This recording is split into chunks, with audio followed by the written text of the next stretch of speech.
সামনে তো পুজো, বাংলাদেশ থেকে 1000 টন ইলিশ উপহার আসবে। তোমার হাতে সর্ষে ইলিশ খাবো, গরম ভাত, সাথে নেবো 1 পিস মাছ।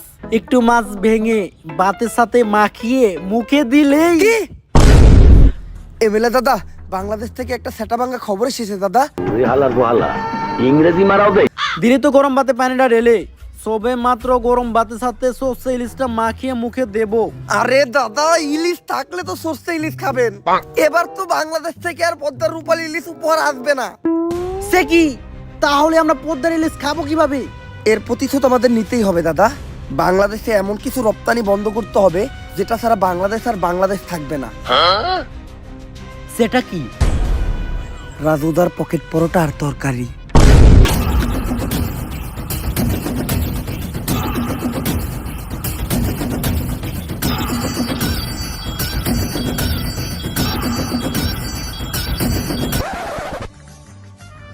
কিরে পুষ্পা, তুই কাম বাদ দিয়ে পায়ের উপরে পা দিয়া বইরেছিস কে? এই পাও আমার, এই পাও আমার, আমার পায়ের উপরে আমি পাও তুলছি। তবে এত দলে কে? পুষ্পা এখন আর আগের পুষ্পা নাই। পুষ্পা এখন হয়ে গেছে সিন্ডিকেট জগতের বাদশা। বাদশা না বাচ্চা, এখন আমরা যে মালিকের আন্ডারে কাম করি চাইনিজ। কয়দিন আগে হের সামনে একজন পার উপরে পাও তুলছিল, চাইনিজ স্কুল দিয়ে কোপ দিয়ে পাও উইকেট ঢেলাইছে, তাও আবার মাঝখানেরটা।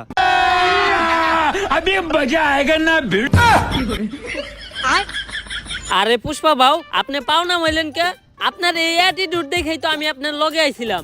আরে বেটা, পাওই যদি না থাকে তাহলে উঠামুখী, তাও আবার মাঝখানেরটা। বাঘি যদি না থাকে তাহলে জঙ্গল চলবো কেমনে?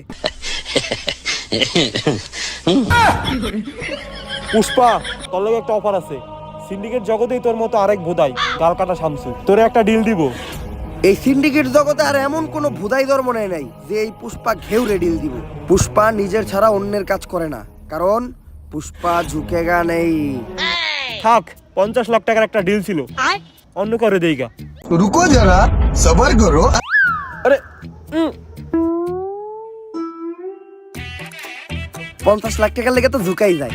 50 লাখ টাকার লেগে পুষ্পা ফির ঝুঁকেগা নেই, ডাইরেক্ট সুইয়া পড়েগা। আপনি খালি কোন কাম ডাকি ইনলিগাল ভাবে বর্ডার ক্রস কইরা রাজুদার পরাটা আর তরকারি গাল কাটা শামসুর কাছে পৌঁছে দিতে হইব। কাম শেষে টাকা পেয়ে যাবি। Deal done. দে আমার কফি দে। কিরে, আমার কফি কই? ভাও, রোদের তাপে কফি হুগে গেছে গা। এই শীতের দিনে রোদের তাপে আবার কফি উগায় নাকি? এই বাটপার ইকছস কার কাছ থেকে? ভাও আপনার থেকেই তো। ये सब क्या देखना पड़ रहा है? अच्छा है मैं अंधा हूं।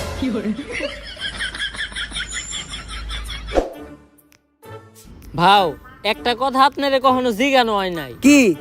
আপনার বাউ কাজ সবসময় উঁচা হয়ে থাকে কে? আরে বেটা, যে হাত দিয়ে বেশি কাজ করা হয় ওই হাতের রক্তটা না খেয়া ওই ঘাড় উঁচা হয়ে যায়। কিন্তু বাউ, আমরা বেশিরভাগ কাম করি ডাইন হাত দিয়া। ডাইন কাত উঁচা হওয়ার কথা, আপনার বাম কাত উঁচা হয়েছে কে? বাম হাত দিয়ে কি কাম করছেন? আরে বেটা, আসল কামই তো করছি বাম হাত দিয়া। তাইলে তো মনে হয় আমার বাম কাত উঁচা হয়ে যাবো, আজকের থেকে বাদ দিতে হইব। গাড়িটা তো সুন্দর আছে। জুতা ধরা দে। গাড়িটার লগে আমার কয়েকটা ছবি তুলে দে, ফেসবুক আইডির প্রোফাইলটা চেঞ্জ করতে হইব।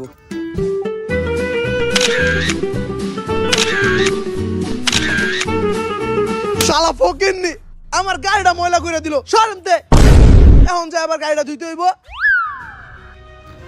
এই গাড়িটার দাম কত রে? ভাও, 4 লাখ টাকা তো হইবই।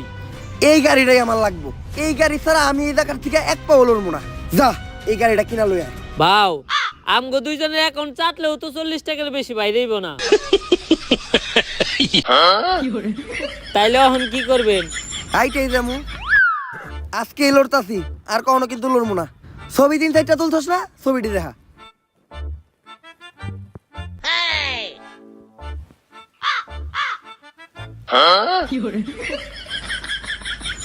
नाटकीर पो भोसड़ी के बेटे बेटे बेटा मौज कर दी, मौज कर दी वाह बेटे वाह। সো গাইস, ভিডিওটা কেমন ছিল? যদি ভিডিওটা ভালো লাগে ফটাফট লাইক কমেন্ট শেয়ার সাবস্ক্রাইব করে দেন। এই ভিডিওটার কোন পার্টটা আপনাদের সবচেয়ে বেশি ভালো লাগছে ওটা কমেন্টে জানান। আর এই ভিডিও আপনাদের ফ্রেন্ডস ফ্যামিলি সবার সাথে শেয়ার করেন। এবার আর বেশি কিছু বলবো না, জাস্ট একটা টার্গেটে দিমু। একদিনে আমার 1 লাখ কমেন্ট চাই। একদিনে 1 লাখ কমেন্ট যদি করে দিতে পারো তোমরা, তাহলে নেক্সট ভিডিও কিন্তু সেলুন ব্যবসা নিয়ে আসবো। তো রেডি হয়ে যাও। সো ফটাফট কমেন্ট করেন, লাইক করেন, শেয়ার করেন, কি করেন আমি জানি না, জাস্ট আগুন ধরাই দেন। আল্লাহ হাফেজ।